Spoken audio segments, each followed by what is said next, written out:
चलिए जो हमारा 11th क्लास फिजिक्स का पार्ट 2 है, इसमें लास्ट टॉपिक है हमारा यूनिफॉर्म सर्कुलर मोशन।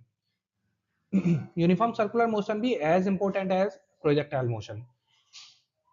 ठीक है, तो यूनिफॉर्म सर्कुलर मोशन की अगर हम बात करेंगे तो लेट अस सपोज हमारे पास में कोई एक थ्रेड है, इसमें हमने एक स्टोन बांध लिया, इसके बाद में इसको घुमाना स्टार्ट किया तो ये क्या करेगा, एक यूनिफॉर्म सर्कुलर पाथ गेन करेगा और इस मोशन को क्या बोलेंगे, ये मोशन को क्या बोलेंगे हम, यूनिफॉर्म सर्कुलर मोशन। अच्छा, यूनिफॉर्म सर्कुलर मोशन के कुछ कैरेक्टरिस्टिक्स हैं, क्या है? सबसे पहली चीज, जो पाथ इसमें क्रिएट होगा वो क्या होगा, ये लेटर सपोज सेंटर है, तो जो पाथ इसमें क्रिएट होगा वो कैसा होगा, सर्कुलर पाथ होगा। उसकी जो वेलोसिटी है, स्पीड है, वो क्या होगी, कांस्टेंट होगी। ठीक है, लेकिन बट डायरेक्शन ऑफ वेलोसिटी क्या होगी, कॉन्टिन्यूसली चेंज हो रही होगी, क्योंकि जैसे अगर हम यहाँ पे बात करें, एक इस इंस्टेंट पे बात करें और ये अगर इस तरह से मूव कर रहा है, इस डायरेक्शन में ये जो है हमारा स्टोन मूव कर रहा है, तो क्या होगा, इस पॉइंट पे, पर्टिकुलर पॉइंट पे अगर हम देखेंगे तो डायरेक्शन ऑफ वेलोसिटी क्या होगी, टेंजेंट टू द इस पॉइंट। ठीक है, वो क्या होगी, हमारी वेलोसिटी जो वेलोसिटी का जो मैग्नीट्यूड होगा वो सेम होगा everywhere in the circular path. मतलब किसी भी एक पॉइंट पे अगर हम बात करें तो जो मैग्नीट्यूड ऑफ वेलोसिटी क्या होगा, वो सेम होगा इन यूनिफॉर्म सर्कुलर मोशन। ठीक है, बट हमारे अगर डायरेक्शन की बात करें तो डायरेक्शन देखिए, इस पॉइंट पे, पर्टिकुलर पॉइंट पे अगर हम बात करें तो ये डायरेक्शन होगी, क्योंकि टेंजेंट होगी ना, यहाँ पे इस पॉइंट के टेंजेंट होगी। यहाँ पे अगर बात करें तो यहाँ पे क्या होगी हमारी, इसकी जो डायरेक्शन होगी वो कॉन्टिन्यूसली क्या क्या कर रही होगी, चेंज हो रही होगी। इस पॉइंट पे अगर बात करें तो डायरेक्शन क्या होगी, ये होगी। इस पॉइंट पे बात करें तो डायरेक्शन क्या हो रही होगी, चेंज हो रही होगी। ठीक है, तो हमारी अगर बात करें तो वेलोसिटी की वजह से तो यहाँ पे एक्सेलरेशन, मतलब जो वेलोसिटी में चेंज नहीं हो रहा है तो यहाँ पे कोई एक एक्सेलरेशन जनरेट नहीं होगा। बट वेलोसिटी क्या है, वेक्टर है, यहाँ पे हमारा मैग्नीट्यूड में चेंज नहीं हो रहा है, लेकिन हमारा डायरेक्शन में चेंज हो रहा है। Due to change in direction, due to continuously change in direction, एक एक्सेलरेशन जनरेट होगा हमारा। एक्सेलरेशन वो कौन सा एक्सेलरेशन होगा, वो होगा हमारा centripetal centripetal acceleration, centripetal acceleration. ठीक है, due to constant change in velocity direction.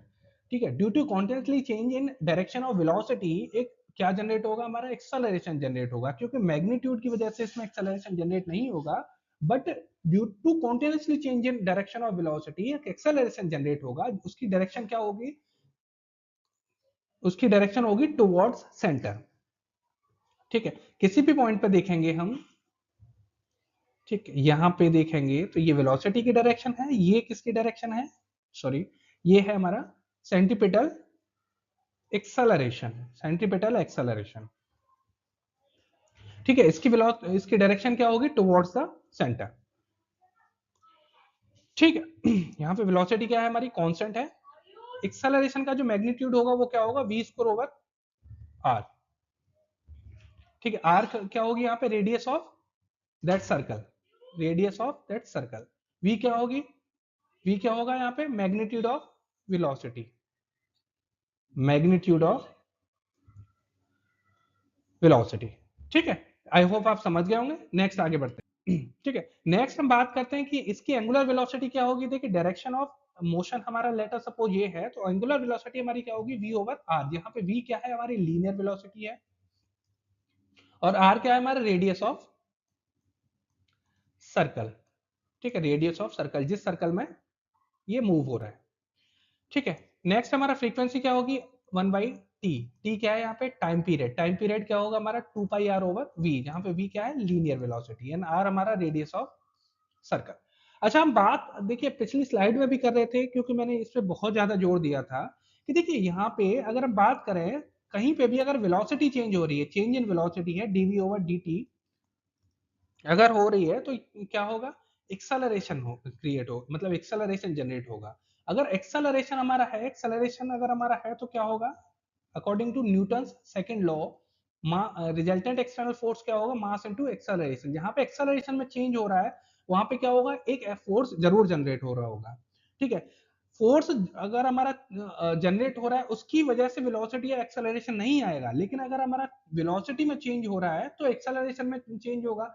जब एक्सेलरेशन में चेंज हो रहा है तो हमारा क्या होगा, एक फोर्स जनरेट होगा। ठीक है, उस फोर्स को हम क्या बोलेंगे, सेंट्रीपिटल फोर्स, सेंट्रीपिटल फोर्स क्या होगा हमारा, मास इनटू एक्सेलरेशन, मतलब v square over r, centripetal acceleration. ठीक है, according to Newton second law, F equals to mass into acceleration होता है, resultant external force equals to mass into acceleration. अब acceleration क्या है हमारा, सेंट्रीपिटल एक्सेलरेशन मतलब v स्क्वायर ओवर r, अब मल्टीप्लाइड कर देंगे इसके m से, मास ऑफ एन ऑब्जेक्ट, तो क्या निकल आएगा हमारा, सेंट्रीपिटल फोर्स। ठीक है, देखिए मैं आपको एक बार और इसको रिपीट कर दे रहा हूं कि कहीं पे भी अगर वेलोसिटी में चेंज हो रहा है, वेलोसिटी वेक्टर है, तो आइदर मैग्नीट्यूड में चेंज हो रहा हो या फिर डायरेक्शन में चेंज हो रहा हो, तो वेलोसिटी में अगर चेंज हो रहा है तो हमारा क्या होगा, एक्सेलरेशन में चेंज होगा। ठीक है, एक्सेलरेशन जनरेट होगा। अब यहाँ पे एक्सेलरेशन अगर जनरेट हो रहा है तो due to Newton second law हमारा क्या होगा, मास इनटू एक्सेलरेशन, मतलब एक फोर्स हमारा जनरेट हो रहा होगा। तो फोर्स किससे जनरेट हो रहा है, change in velocity, mass into dv over dt, मतलब चेंज इन वेलोसिटी की वजह से हमारा क्या हो रहा है, फोर्स जनरेट होगा हमारा। ठीक है, तो यहाँ पे सेंट्रीपिटल फोर्स क्या होगा हमारा, mass into m v square over r, मतलब वी वहां यहाँ पे क्या है हमारा लीनियर वेलोसिटी, और आर क्या है हमारा radius of circle. I hope आप समझ गए होंगे।